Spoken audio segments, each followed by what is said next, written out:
Hello, my lovely students. This is Mansi. Welcome back to the session. So I am here again with a little motivation for you guys.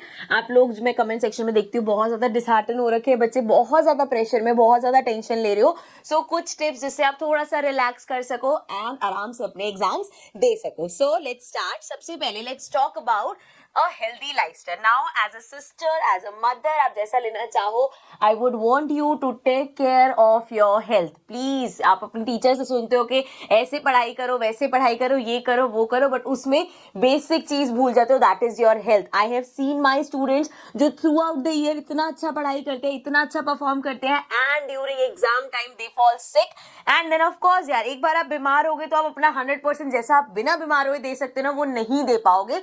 So please अपनी health का बहुत ज्यादा आपको ध्यान रखना है, अपनी डाइट का ध्यान रखना है. सिर्फ ये नहीं कि हाँ मैंने मील्स, कोई बहुत प्राउड की बात नहीं है कि मैंने ब्रेकफास्ट नहीं किया, आज लंच नहीं किया क्योंकि मैं पढ़ रही थी. It is not a good thing.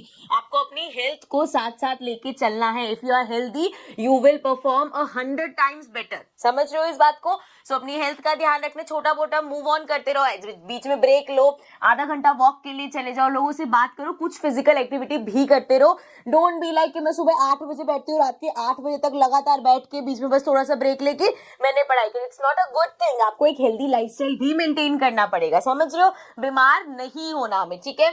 So please मैं अपने प्यारे प्यारे बच्चों से रिक्वेस्ट कर रही हूँ कि अपनी हेल्थ को प्रायोरिटी पे रखना है. ठीक है जी? चलो नेक्स्ट बात कर लेते हैं. लेट्स टॉक अबाउट कंफर्ट के हिसाब से पढ़ना. अब मैंने ना बच्चों की कंप्लेंट ये सुनी है कि मैम हम पढ़ने बैठते हैं, हम पढ़ना चाहते हैं, लेकिन आफ्टर हाफ एन आवर नहीं हो पाता, कंसंट्रेट नहीं कर पाते.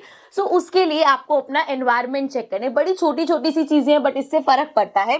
जैसे कुछ बच्चे अगर वो डिम लाइट में पढ़े, जैसे येलो लाइट में, मैं पर्सनली येलो लाइट में पढ़ना मुझे अच्छा लगता है. सो येलो लाइट में पढ़े तो उनको बड़ी जल्दी नींद आ जाएगी. तो दैट डजंट मीन कि आपको उसी लाइट में पढ़ना है. भाई आप व्हाइट लाइट्स में पढ़ो, आप और रोशनी में पढ़ो. कुछ बच्चे हैं जो बहुत ज्यादा रोशनी में कंफर्टेबल नहीं होते, उनको लैंप लाइट में पढ़ना अच्छा लगता है. सो आपको ये छोटी छोटी चीजों का भी ध्यान रखना है कि क्या ऐसी चीजें हैं जो आप पढ़ना भी चाह रहे हो लेकिन आप ज्यादा देर टिक के नहीं पढ़ पा रहे. ठीक है? लाइट उसमें से एक हो सकता है कि आपका रूम की लाइटनिंग कैसे, क्या एनवायरनमेंट है. अदरवाइज म्यूजिक एक चीज है. अब कुछ बच्चे, ये अगर मैं अपनी बात भी करूं तो मैं जब मैथ्स की कैलकुलेशन वाले क्वेश्चंस कर रही होती हूँ, सो आई आल्सो प्रेफर कि हाँ बैकग्राउंड में म्यूजिक चलता रहे. जहां पे आप लर्निंग पार्ट कर रहे हो, जहां पे आप कुछ ऐसी चीज कर रहे हो जहां पे आपको बहुत ज्यादा सोचना है, वहां ऑफ कोर्स म्यूजिक आपको डिस्ट्रैक्ट करेगा. बट कैलकुलेशन पार्ट कर रहे हो या ऐसी कोई चीज कर रहे हो जिसमें दिमाग ज्यादा यूज नहीं करना लेकिन कैलकुलेट ज्यादा करना है, तो वहां पे if you like soft music तो देयर इज नथिंग रॉन्ग. ऐसा नहीं कि मम्मी कह रही थी, पापा कह रहे थे, गाने चला के कौन पढ़ता है, ऐसा नहीं होता. आपको अपना कंफर्ट जोन देखना है, कहां पे आप मैक्सिमम बिना ड्रेन आउट हुए पढ़ सकते हो, तो हमें वो चीज देनी है. ठीक है? नेक्स्ट हम बात कर लेते हैं कि सही तैयारी कैसे करनी है. आई नो आपको कह रहे मैम एडू कार्ड की बुक ना हो, ऐसा तो हो नहीं सकता. अब मैं क्या करूं, मैं इतने कमेंट्स देखती हूँ ना, आप बच्चे जो पहले से अपना सिलेबस कंप्लीट कर चुके हैं ना, वो वन शॉट के क्वेश्चंस भी करके बैठ गए, सैंपल पेपर्स भी करके बैठ गए. आई हैव सीन कि मैम हमने सारे सैंपल पेपर्स पढ़ लिए, हम कहाँ से कंटेंट लाए. सो इस टाइम पे ना हर साल एडू कार्ड एक बुक निकालता है which is basically final revision, कि अब सब कुछ हो गया, फाइनली छोटी छोटी चीजें आपको करनी है, एक्स्ट्रा क्वेश्चंस करने, सैंपल पेपर्स और चाहिए. सो उसके लिए this is how the book looks. I know आप साइज देख के डर रहे वाले हो कि मैम इतनी मोटी book, but this is for all the subject. इसमें आपके सारे सब्जेक्ट्स इंक्लूड है. इसमें ऐसा नहीं बिकॉज ऑब्वियसली यार बिल्कुल ईयर एंड है, फिर ये होगा मैम पूरा बंडल फिर से नई बुक्स का ले.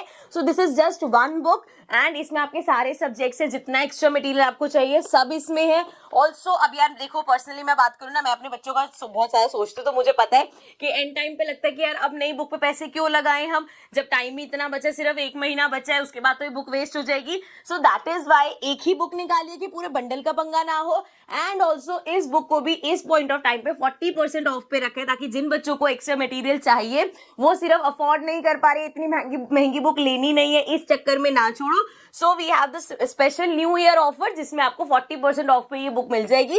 नीचे डिस्क्रिप्शन में मैं लिंक दे दूंगी, वहां से आप क्लिक करके बुक परचेज कर सकते हो. And this offer is only for 1 day. So आप अभी अगर ये वीडियो देख रहे हो, after this video just go and click the link and book को परचेज कर लेना. 40% off which is a huge off. ठीक है ना? तो आराम से. एंड ऑल्सो बेस्ट पार्ट है कि सभी सब्जेक्ट्स का मिल जाएगा. ठीक है? तो सही तैयारी करना बहुत जरूरी है, सही मटेरियल आपके पास होना चाहिए. मैं तो स्टार्टिंग से आपको एडुकार्ड्स की बुक रेफर कर ही रही हूँ बिकॉज मैंने खुद अपनी बुक निकाली है, तो मुझे पता है उस पर कैसे हमने काम किया है. सैंपल पेपर्स इतने अच्छे हैं, मैं भी यहाँ पे सैंपल पेपर कराने वाली हूँ, उसमें से मैंने आपको कंपेटेंसी क्वेश्चंस भी कराए. तो बहुत सारी चीजें हैं, अच्छे आपके पास मटेरियल होगा तो अच्छी तैयारी कर पाओगे. ठीक है? Last and not the least we are going to say कि ओके आपको पॉजिटिव रहना है, प्लीज नेगेटिव टॉक से दूर रहो, नेगेटिवली लोग जो बातें कर रहे हैं उनसे दूर हो जाओ, अपने आप को हमेशा पॉजिटिव रखना है। कुछ डिफिकल्ट है, कुछ लग रहा है मिस हो जाएगा, रह जाएगा, अपने आप को पॉजिटिव रखो, पॉजिटिव रखोगे ना, माइंड पॉजिटिव होगा, बहुत सारी चीजें कर पाओगे, समझ रहे हो। सो हमेशा पॉजिटिव रहना है। ऐसा कोई फ्रेंड जो सिर्फ आके नेगेटिव बातें करते हो, तूने तो ये नहीं किया, तेरा तो ऐसा रह गया, ये क्वेश्चन तो बहुत इंपॉर्टेंट है, तूने ये छोड़ दिया, ऐसे फ्रेंड से प्लीज दूर हो जाए। इवन पेरेंट्स अगर ऐसी बात करें ना कि आपने ये गलत किए हो गए, तो कुछ टाइम के लिए मम्मा प्लीज मेरे से ऐसे बातें मत करो, प्लीज मेरे को टेंशन ज्यादा होती है। सो आपको अपने आप को बहुत ज्यादा पॉजिटिव रखने की जरूरत है। इस स्ट्रेस को कम कर दो, एग्जाम ऐसे दो जैसे स्कूल के एग्जाम्स देते हो, बोर्ड को हवा मत बनाओ प्लीज।